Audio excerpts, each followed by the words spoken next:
আজ আমি আপনাদের সামনে একটি কামিজ কাটিং করে দেখাবো কলার সহ।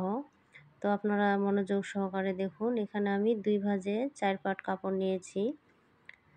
তো প্রথমে আমাদের মেপে দেখতে হবে ঝুলের জন্য আমাদের লং কতটুকু হবে, যে যতটুকু ঝুল পড়বে সে অনুযায়ী কেটে নিতে হবে। তো আমি 42 ইঞ্চি ঝুল তৈরি করব। তো প্রথমে শোল্ডারের মাপটা আমরা নিয়ে নেব। এখানে আমি 7 ইঞ্চি নিয়েছি। তারপর আমরা কোমরের হিপ যেখানে সে পর্যন্ত আমরা দাগটি টেনে নিচ্ছি। এখানে 18 ইঞ্চিতে মার্ক করে নিলাম। মাঝ বরাবর আমরা কোমরের মাপটি নিচ্ছি। এখানে 16 ইঞ্চি, মানে 9 ইঞ্চি নিলাম, 1 ইঞ্চি বেশি নিলাম।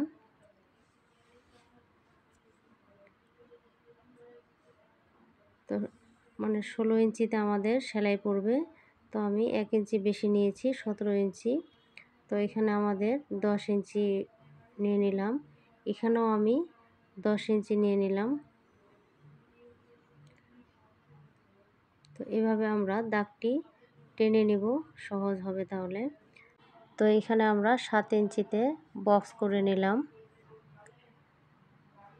তো আমাদের হিপ বরাবর একটি হচ্ছে আমাদের কাটিংয়ের জন্য আর একটি সেলাইয়ের জন্য দুটি দাগ টেনে নিয়েছি আমি। তো এই পর্যন্ত আমাদের হিপের সোজা। তো আমাদের এখান থেকে ফাড়া অংশ থাকবে। এখন নিচ পর্যন্ত আমরা কতটুকু চেহারা অনুযায়ী সেটা মেপে কেটে নিতে হবে। তো আমার গলার মাপ হলো এখানে 2 ইঞ্চিতে দাগ টেনে নিলাম। তো আমি যেহেতু কলার লাগাবো সেই জন্য আমাদের পিছনের গলা কাটতে হচ্ছে না। তো এখানে আমি 1/2 ইঞ্চি এখানে ডাউন করে নিয়েছি, যে পর্যন্ত আমি কলারটি লাগাবো। তো দাগ অনুযায়ী এভাবে আমরা কেটে নিব। তো আমার চ্যানেলটি ভালো লেগে থাকলে অবশ্যই আপনারা সাবস্ক্রাইব করে রাখবেন। পাশে থাকা বেল আইকনটি অবশ্যই অন করে রাখবেন নতুন নতুন ভিডিও পাওয়ার জন্য। আর যারা ফেসবুক পেজ থেকে দেখে থাকবেন অবশ্যই আপনারা ফলো দিয়ে রাখবেন, আর যারা করে রেখেছেন তাদেরকে অসংখ্য ধন্যবাদ। তো আমি ঘেরের জন্য এখানে 13 ইঞ্চিতে দাগ টেনে নিলাম। আমার সেলাই করে 12 দুগুণি 24 ইঞ্চি থাকবে। একটি আমাদের কাটিংয়ের দাগ আর একটি আমাদের সেলাইয়ের দাগ। তো আমরা দাগ অনুযায়ী কামিজটি কেটে নিচ্ছি।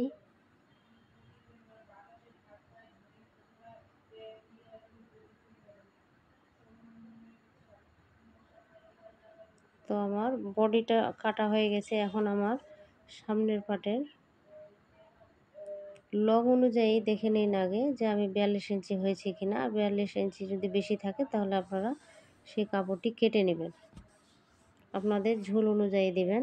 তো আমি এখানে 42 ইঞ্চি ঝুল দিয়েছি, সম্পূর্ণ ঝুলটি দিয়েছি।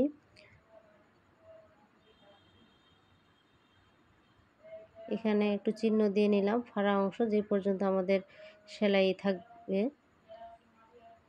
তো আমরা একটি পার্ট আমরা সরিয়ে নিলাম। সামনের পার্টটিতে আমরা গলাটি বড় করে কেটে নেব।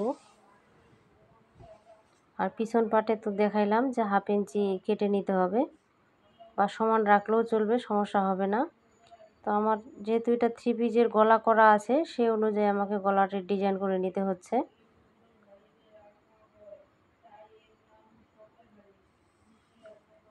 তো আমার বডিটি কাটা হয়ে গেল। এখন আমাদের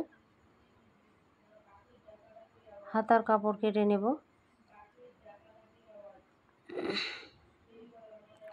তো হাতার কাপড়টি যেখানে 2 ভাঁজ করে নিলাম, কারণ এটি 3 পিসের কাপড়। যতটুকু পরিমাণ ছিল সম্পূর্ণ কাপড়টি আমি হাতার মধ্যে দিয়ে দিচ্ছি।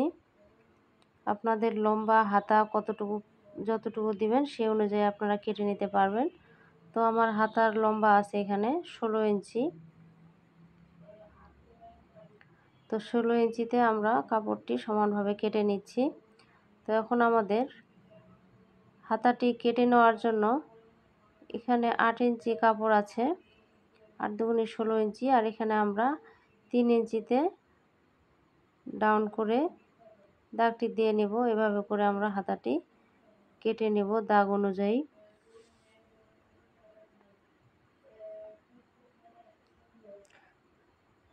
তো এখানে আমি 7 ইঞ্চিতে দাগ টেনে নিলাম, মানে আমার ঢোলা হবে 12 ইঞ্চি। তো আপনারা যতটুকু দিবেন ততটুকু দিতে পারবেন আপনাদের ঢোলা অনুযায়ী।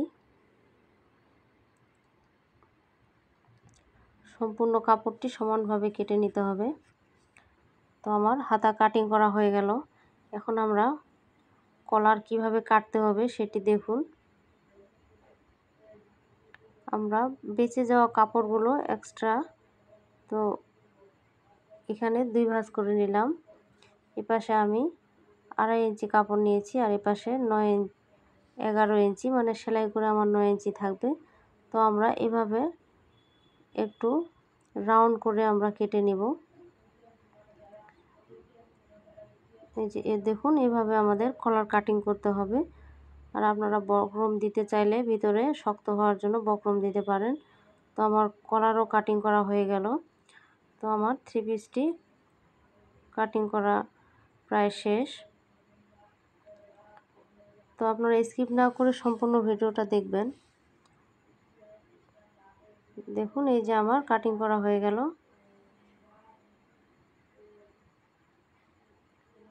যে অনেক সুন্দর হয়েছে অল্প সময়ে কামিজ কাটিং, অনেক সহজ নিয়মে। তো আজ এই পর্যন্তই। ভালো থাকুন। আল্লাহ হাফেজ।